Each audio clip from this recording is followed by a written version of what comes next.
The Little Red Riding Hood. Once upon a time there was a sweet little girl. Everyone who saw her liked her, but most of all her grandmother, who did not know what to give the child next.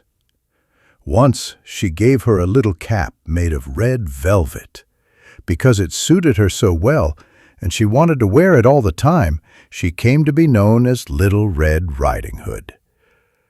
One day her mother said to her, "Come, Little Red Riding Hood, here is a piece of cake and a bottle of wine. Take them to your grandmother. She is sick and weak, and they will do her well.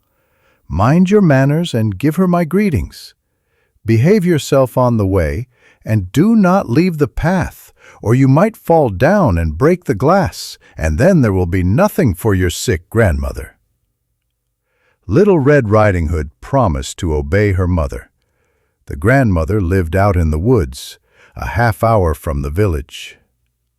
When Little Red Riding Hood entered the woods, a wolf came up to her.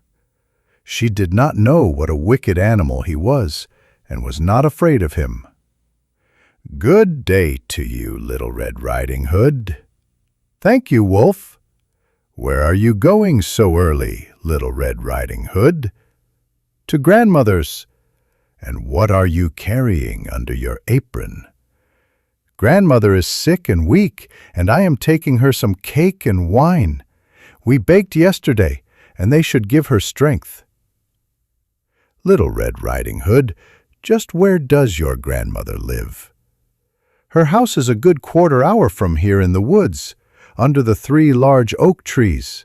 There's a hedge of hazel bushes there. You must know the place," said Little Red Riding Hood. The wolf thought to himself, "Now there is a tasty bite for me. Just how are you going to catch her?" Then he said, "Listen, Little Red Riding Hood. Haven't you seen the beautiful flowers that are blossoming in the woods? Why don't you go and take a look? And I don't believe you can hear how beautifully the birds are singing. You are walking along as though you were on your way to school in the village. It is very beautiful in the woods." Little Red Riding Hood opened her eyes and saw the sunlight breaking through the trees and how the ground was covered with beautiful flowers. She thought, "If I take a bouquet to grandmother, she will be very pleased. Anyway, it is still early, and I'll be home on time." And she ran off into the woods looking for flowers. Each time she picked one, she thought that she could see an even more beautiful one a little way off, and she ran after it, going further and further into the woods. But the wolf ran straight to the grandmother's house and knocked on the door. "Who's there?" "Little Red Riding Hood, I'm bringing you some cake and wine. Open the door for me." Just press the latch, and the door opened. He stepped inside, went straight to the grandmother's bed, and ate her up. Then he took her clothes, put them on, and put her cap on his head, while Little Red Riding Hood had run after flowers, and did not continue on her way to grandmother's until she had gathered all that she could carry. When she arrived, she found, to her surprise, that the door was open. She walked into the parlor, and everything looked so strange. Grandmother was lying there, with her cap pulled down over her face, and looking very strange. "Oh, grandmother, what big ears you have! All the better to hear you with." "Oh, grandmother, what big eyes you have! All the better to see you with." "Oh, grandmother, what big hands you have! All the better to grab you with." "Oh, grandmother, what a horribly big mouth you have! All the better to eat you with."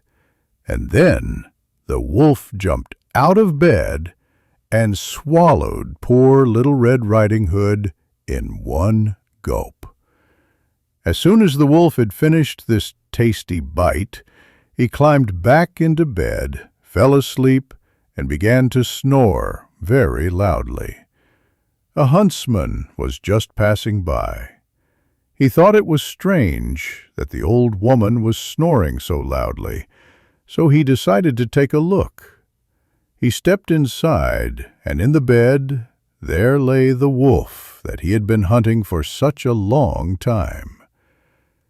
"He has eaten the grandmother, but perhaps she still can be saved. I won't shoot him." Carefully he cut open the wolf's belly. Out popped Little Red Riding Hood, frightened but safe. Soon after, the grandmother came out too. Together they filled the wolf's belly with heavy stones. When the wolf awoke and tried to run, the stones dragged him down, and he fell dead. The huntsman took the wolf's fur, grandmother ate the cake and drank the wine, and Little Red Riding Hood promised, "I'll never stray from the path again." The end.